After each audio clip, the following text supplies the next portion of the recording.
Welcome to the journey. Pambummekkattu മനയുടെ വിശേഷങ്ങളാണ് ഇന്നത്തെ ജേണിയിൽ. കേരളത്തിലെ സുപ്രസിദ്ധമായ സർപ്പാരാധനാ കേന്ദ്രമാണ് പാമ്പുമേക്കാട്ടുമന.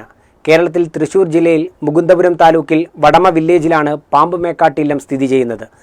ഐതിഹ്യങ്ങൾ നിറഞ്ഞ പാമ്പുമേക്കാട് ഒരു കാലത്ത് മേക്കാട് മാത്രമായിരുന്നു. മേക്കാട്ട് മനയിൽ സർപ്പാരാധന ആരംഭിച്ചതോടെയാണ് പാമ്പുമേക്കാട് എന്നറിയപ്പെടാൻ തുടങ്ങിയത്. ഇവിടുത്തെ സർപ്പാരാധനയുടെ തുടക്കത്തെപ്പറ്റി വ്യക്തമായ ചരിത്ര രേഖകളൊന്നുമില്ല. ഇതുമായി ബന്ധപ്പെട്ട ഐതിഹ്യം ഇതാണ്. മന്ത്രതന്ത്ര പ്രവീണരായിരുന്നുവെങ്കിലും ദുസ്സഹമായ ദാരിദ്ര്യ ദുഃഖം അനുഭവിക്കാനായിരുന്നു മേക്കാട്ടുമനക്കാരുടെ വിധി. അക്കാലത്തൊരിക്കൽ ദാരിദ്ര്യ ദുഃഖത്തിന് നിവൃത്തിയുണ്ടാക്കണമെന്ന പ്രാർത്ഥനയുമായി മനക്കലെ മൂത്ത നമ്പൂതിരി ചരിത്രപ്രസിദ്ധമായ തിരുവഞ്ചിക്കുളം ക്ഷേത്രത്തിൽ ഒരു വ്യാഴവട്ടക്കാലം നീണ്ടു നിൽക്കുന്ന ഭജനമിരിക്കാൻ തീരുമാനിച്ചു. ഒരു രാത്രി വാസുകി എന്ന സർപ്പരാജൻ കയ്യിൽ മാണിക്യക്കല്ലുമായി പ്രത്യക്ഷപ്പെടുകയും വരങ്ങൾ ആവശ്യപ്പെടുകയും ചെയ്തു. സർപ്പരാജൻ്റെ സാന്നിധ്യം തൻ്റെ ഭവനത്തിൽ എല്ലായ്പ്പോഴും ഉണ്ടാകണമെന്നും തൻ്റെ ദാരിദ്ര്യ ദുഃഖത്തിന് അറുതി വരുത്തണമെന്നും വരമരുളാൻ ആവശ്യപ്പെട്ടെന്നും വാസുകി അത് നൽകുകയും ചെയ്തു എന്നാണ് വിശ്വാസം. മനക്കിലെത്തിയ നമ്പൂതിരിയുടെ ഓലക്കുടയിൽ പിണഞ്ഞിരുന്ന നാഗത്തിനെയാണ് മേക്കാട്ടുമനയിലെ പരദേവതയായി കിഴക്കിനിയിൽ പ്രതിഷ്ഠിച്ചത്. നാഗയക്ഷിയുടെയും വാസുകിയുടെയും കൽപ്പനകളനുസരിച്ച് മേക്കാട്ടുമനയിലെ ആളുകൾ ജീവിക്കാൻ ആരംഭിച്ചു എന്നാണ് ഐതിഹ്യം. ഈ കഥയാണ് കൊട്ടാരത്തിൽ ശങ്കുണ്ണി ഐതിഹ്യമാലയിൽ പാമ്പുമേക്കാട്ടുമനയിലെ നമ്പൂതിരിമാരുടെ സർപ്പാരാധന പ്രാധാന്യത്തിന് തെളിവായി കണക്കാക്കുന്നത്. കേരളത്തിലെ സർപ്പാരാധനയ്ക്ക് ശൈവ വൈഷ്ണവ ബന്ധങ്ങളുണ്ട്. ജൈനമതത്തിലെ സർപ്പസാന്നിധ്യം ഹിന്ദുമതത്തിൽ നിന്നും കടം കൊണ്ടതാണ്. കന്യാകുമാരി മുതൽ ഗോകർണം വരെ സർപ്പാരാധന കാണാം. പ്രാദേശികമായി സർപ്പാരാധനയ്ക്ക് അവകാശമുള്ള ചില കേന്ദ്രങ്ങളുമുണ്ട്. അവർക്ക് അവരുടേതായ ആരാധനാക്രമങ്ങൾ പാരമ്പര്യമായി ഉണ്ട് താനും. മനയുടെ കിഴക്കിനിയിൽ വാസുകിയും നാഗയക്ഷിയെയും പ്രതിഷ്ഠിച്ചിടത്ത് ഒരു കെടാവിളക്ക് കത്തിക്കൊണ്ടേയിരിക്കുന്നു. അവരുടെ പ്രതിഷ്ഠകൾ 2 മൺപുറ്റുകളായി തീർന്നുവെന്നും പിന്നീട് അവയും നശിച്ച് വെറുമൊരു മൺതറ മാത്രമായി തീർന്നുവെന്നും പറയപ്പെടുന്നു. വാസുകിയിൽ നിന്ന് ലഭിച്ച മാണിക്യക്കല്ല് എവിടെയാണ് സംരക്ഷിക്കപ്പെട്ടിരിക്കുന്നതെന്ന് മനയിൽ ഇപ്പോഴുള്ള ഒരു വ്യക്തിക്കും വ്യക്തമായി അറിയില്ല. എങ്കിലും സർപ്പങ്ങളുടെയും മാണിക്യക്കല്ലിൻ്റെയും സാന്നിധ്യം മനയിൽ ഇപ്പോഴുമുണ്ടെന്ന് വിശ്വസിക്കുന്നു. കേരളത്തിലെ മറ്റെല്ലാ സർപ്പക്കാവുകളിലും എന്ന പോലെ സർപ്പങ്ങൾക്ക് നൂറും പാലും മുട്ടുന്ന ചടങ്ങ് ഇവിടെയുമുണ്ട്. അരിപ്പൊടി, മഞ്ഞൾപ്പൊടി, കദളിപ്പഴം, പാൽ എന്നിവയടങ്ങുന്ന മിശ്രിതം സർപ്പങ്ങൾക്കേറെ പഥ്യമാണെന്നാണ് വിശ്വാസം. വൃശ്ചികം 1 കന്നിമാസത്തിലെ ആയില്യം, മീനമാസത്തിലെ തിരുവോണം മുതൽ ഭരണി വരെ, മേടമാസം 10-ാം തീയതി ഇവയാണ് പാമ്പുമേക്കാട്ട് മനയിലെ ഏറ്റവും പ്രധാനപ്പെട്ട ദിവസങ്ങൾ.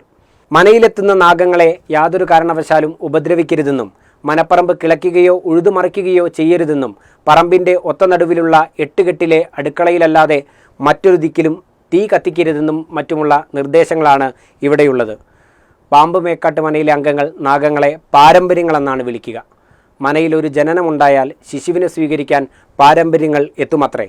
മരണം സംഭവിച്ചാൽ ഒരു പാരമ്പര്യവും മരിക്കുമെന്നാണ് വിശ്വാസം. പറമ്പിലെങ്ങും തീ കത്തിക്കാൻ അനുവാദമില്ലാത്തതിനാൽ തെക്കേക്കാവ് എന്നറിയപ്പെടുന്ന തെക്കേ പറമ്പിലാണ് പാരമ്പര്യത്തിനും നമ്പൂതിരിക്കും ചിതയൊരുക്കുന്നത്.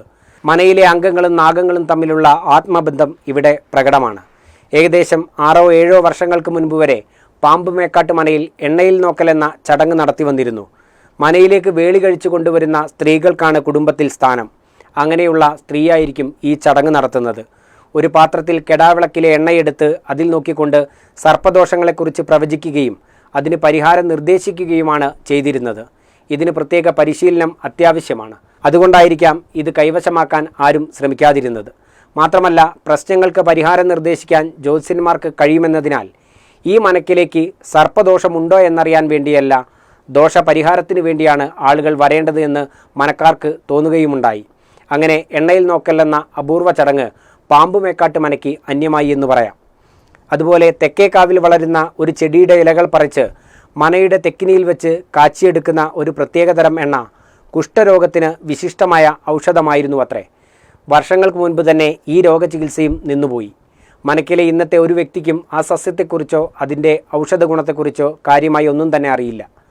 ഇങ്ങനെ നിന്നുപോയ ആചാരാനുഷ്ഠാനങ്ങളിൽ പ്രധാനപ്പെട്ട ഒന്നാണ് നാഗബലി. ഇത്ര വിശിഷ്ടവും പ്രയാസമേറിയതുമായ ചടങ്ങ് തുടർന്നു കൊണ്ടുപോകാനുള്ള ശക്തിയും ധൈര്യവും സാഹചര്യവും ഇല്ലാത്തതുകൊണ്ടായിരിക്കണം ഇതും തലമുറകൾക്ക് മുമ്പേ ഇല്ലാതായത്. മേടമാസത്തിൽ ചൊവ്വ, വെള്ളി, ഞായർ എന്നീ ആഴ്ചകളിലൊന്നിൽ മുടിയേറ്റ് നടത്തുന്നു. മേടമാസത്തിൽ കളമെഴുത്തും പാട്ടും ഒരു പ്രധാന ചടങ്ങാണ്. കേരളത്തിൽ സർപ്പബലി നടത്താൻ പാമ്പുമേക്കാട്ട് മനക്കാർക്കും അധികാരമുണ്ട്. മണ്ഡലകാലത്ത് എല്ലാ ദിവസവും വൈകുന്നേരങ്ങളിൽ ഇവിടെ സർപ്പബലി നടത്തിവരുന്നു. മണ്ഡലകാലത്ത് ചുരുക്കം 3 ദിവസമെങ്കിലും ഇവിടെ കളമെഴുത്തും പാട്ടും നടത്തുന്നുണ്ട്. മറ്റ് സർപ്പക്കാവുകളിലെ പുള്ളുവൻ പാട്ട് ഇവിടെ പതിവില്ല. സർപ്പം പാട്ടാണുള്ളത്. സർപ്പം പാട്ട് നടത്തിവരുന്നത് വാരനാട്ട് കുറുപ്പന്മാരാണ്. പാമ്പ് മേക്കാട്ടുമനയുടെ വിശേഷങ്ങളാണ് ഇന്ന് കേട്ടത്. മറ്റൊരു വിശേഷവുമായി വീണ്ടും കാണാം. Good bye.